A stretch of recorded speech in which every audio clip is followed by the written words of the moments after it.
Hey everybody, welcome back. So if you hear some traffic in the background, I'm near a road, not like sitting outside and near a road. I'm actually in my car, but I'm near a road that has a lot of traffic. So if you hear a lot of noise, hopefully I'll go back and review this and make sure it's not just too annoying to post. But I had a great conversation with somebody today who's been really helpful to me in this. There's actually two things I want to talk about. And both come from people that I care about. One was an email I got today, and one was somebody I spoke to. I'll start with the email first. My friend Dan, you've heard me mention him before, and he's been a godsend to me in this process. And but he wrote an email to me today and was just like, he listens to all my stuff. He's just a really devoted friend and has really made it his journey to understand what we're going through, which is amazing. As a human being to go through that. And, we all need a Dan. I wish we all had a Dan. I wish I could share Dan with you guys. But anyway, Dan wrote me today and said, it's been a while since you've said this. You've definitely said it before, but I think it bears repeating for not only you guys, but also our loved ones or friends or family that are listening to this. And it was basically just a reminder of how in this process, to no fault of our own, but because of exactly what's going on with us, with our limbic system, with, our fear response center being so lit up, with our neurochemistry being so off, that our ability to connect, to want to be the kind of friend, partner, husband, wife, child, mom, dad, sister, brother, whatever, employee, whatever, it's really hard to do that. And I think he's right. It does bear repeating because I think it's something that's really misunderstood, and we can feel sometimes so much shame about the level of disconnect we feel.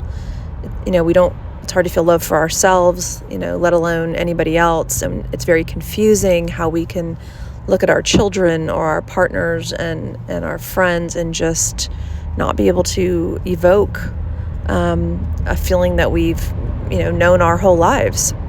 And this is important for our loved ones to hear too, because it's confusing and hurtful for them too, but again, for the reminder to be that there is a real reason why we're not able to call that up. And, just a quick kind of, visual, like I always use, if you're in a riptide, right, as much as you love the people that you're sitting with and you came to the beach with, when you're in that riptide, you're not looking at them on the beach and thinking, oh, God, I love them. You're thinking, what the hell, excuse my language, but what the hell, like, I have to survive this moment. I'm going to die. I'm going under. I've got to figure out a way to keep my head above water. You are not feeling connected and in love and safe and protected, and that warm, fuzzy feeling that we have for people when we have access to all of our right neurochemistry and we're not flooded with these stress hormones of, norepinephrine and adrenaline and cortisol. But when our oxytocin's flowing, and the rest of our neurochemistry is kind of working properly, we do get those warm, fuzzy feelings for the people we love, right? And we can scare ourselves in this to think, gosh, I'm so different now. This has changed me, and I'm not a loving person anymore. And, will I ever love again? Of course you will. These things come back. And it's important for you guys to know that, as well as for our loved ones to remember that we're not trying to be distant. We're not trying to be cold. It's not that we don't care. It is literally that, in the riptide that is benzo withdrawal, mentally, physically, cognitively, we're trying to just keep our bits together, and in doing that, that requires an enormous amount of energy to just survive and to try to stay sane as best we can while we go through this. And we do stay sane, by the way. It just feels like we could slip off at any moment. And that's a terrifying feeling. But again, I think, Dan, thank you for that reminder. And so the second thing was I had a conversation, and this will be a longer post next time, but I wanted to just come on and talk about it. And I was talking to somebody that's been very helpful to me in this process. She's actually a therapist. She's not my therapist, But she works for the DARE program, and I've mentioned the DARE program before. She's a coach for them, and on occasion I'll have a check-in with her about some things, because even though they don't deal with benzo withdrawal, they are focused on anxiety.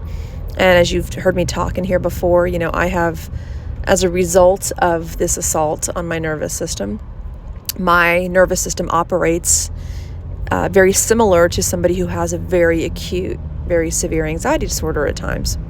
So I do check-ins with her once in a while. We were talking today, and I told her, it's like, one of my biggest problems, as you know, is intrusive thoughts. And it's not just intrusive thoughts. It could be intrusive memories, things from my past. I'm thinking about my mom in her yellow Bermuda shorts, and I feel scared. I don't know why.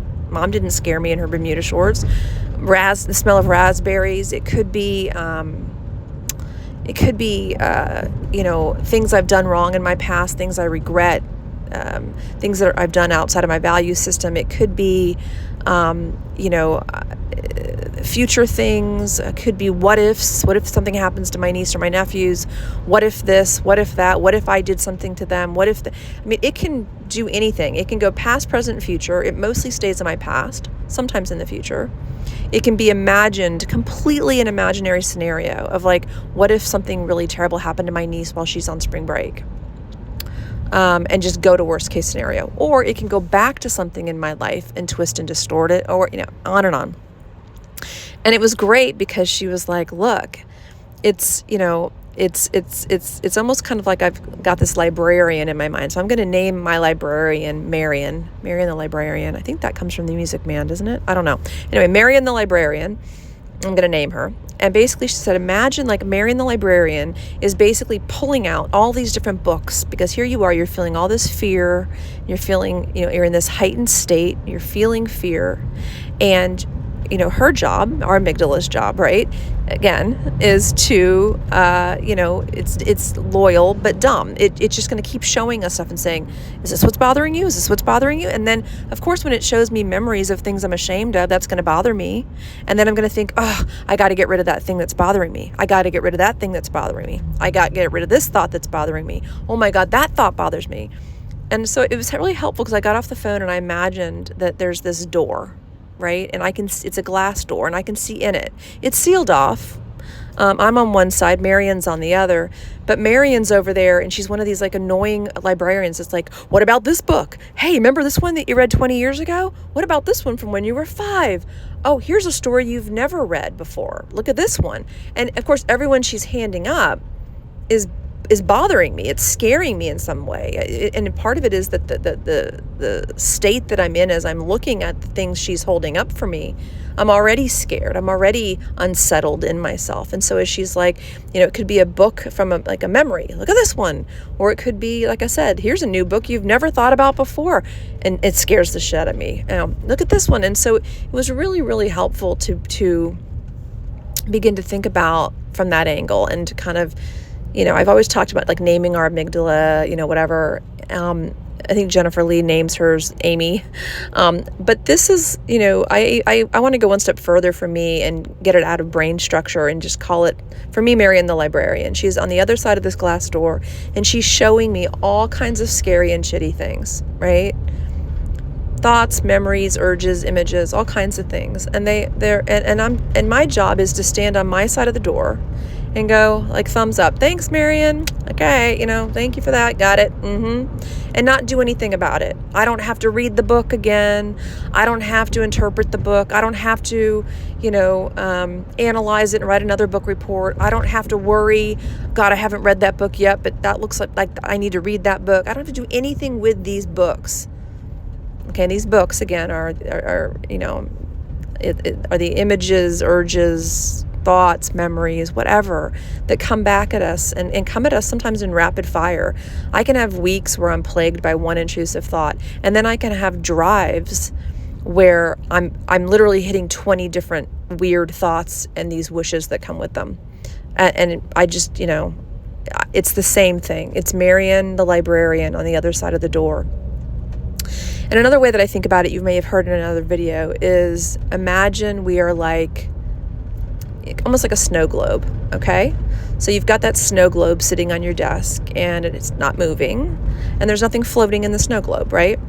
Now you shake that snow globe up and you set it back down. Well, that snow globe, it only took you 20 seconds to shake it up, but it might take 30 minutes for all that little fake snow in there to settle. Well, what happens to us in our situation is we get shook up. The shake up for us is the benzo withdrawal. Something has shook our nervous system. It's heightened it, okay? We can call it an injury, a heightened, overtaxed, overstrained, neurotoxicity, whatever you want to call it. But our nervous system has gotten strained. And so it's gotten shook up. So we are like a snow globe that's been shook up. But what we do is we look at every little piece of that fake snow that's falling and we say, what's that? What's that feeling? What's that thought? Oh my God, why am I dizzy? Now I'm anxious. Now I'm thinking this thought. Now I'm thinking this thought. Now I can't stop thinking this. Oh my God, I'm remembering all the times I screwed up. Oh my God. And I don't know if this is true for you guys, but it's definitely true for me, that I just sit there and stare at my snow globe and I interpret every single little piece of snow that's falling down. So I become obsessed with my benzo withdrawal symptoms. And in my obsession of my benzo withdrawal symptoms, because they are highly, highly, highly uncomfortable, to say the least, right? I mean, that's an understatement. Is that because they become my obsession, I do what people do with obsessions, and I compulse. So how do I compulse? Ruminate, check, review, reassurance seek. Oh no, oh no, oh no, oh no, oh no, oh God, catastrophize, ruminate, check, reassure. All those things over and over and over again. And all that does is distract me from the larger picture. What I need to focus on is that I'm shook up. That's it. I don't need to answer for the 1,000 pieces of fake snow that are coming down around me in the form of thoughts, feelings, sensations, urges, whatever. Okay, they're there because it got shook up. And when I settle down, they will settle down too. As long as while time is going on, I'm not freaking myself out and giving myself disordered thinking and behavior like I talked about in my last video. If I sit around and I'm afraid to leave my house for 5 years, probably in 5 years, even if my GABA receptors heal, I'm going to have to practice moving out of that fear habit of being afraid and only feeling safe in my four walls. It's the same thing with this snow globe. Anyway, I hope this was helpful. I hope it wasn't too loud. I'm going to see before I send it. Thanks, guys.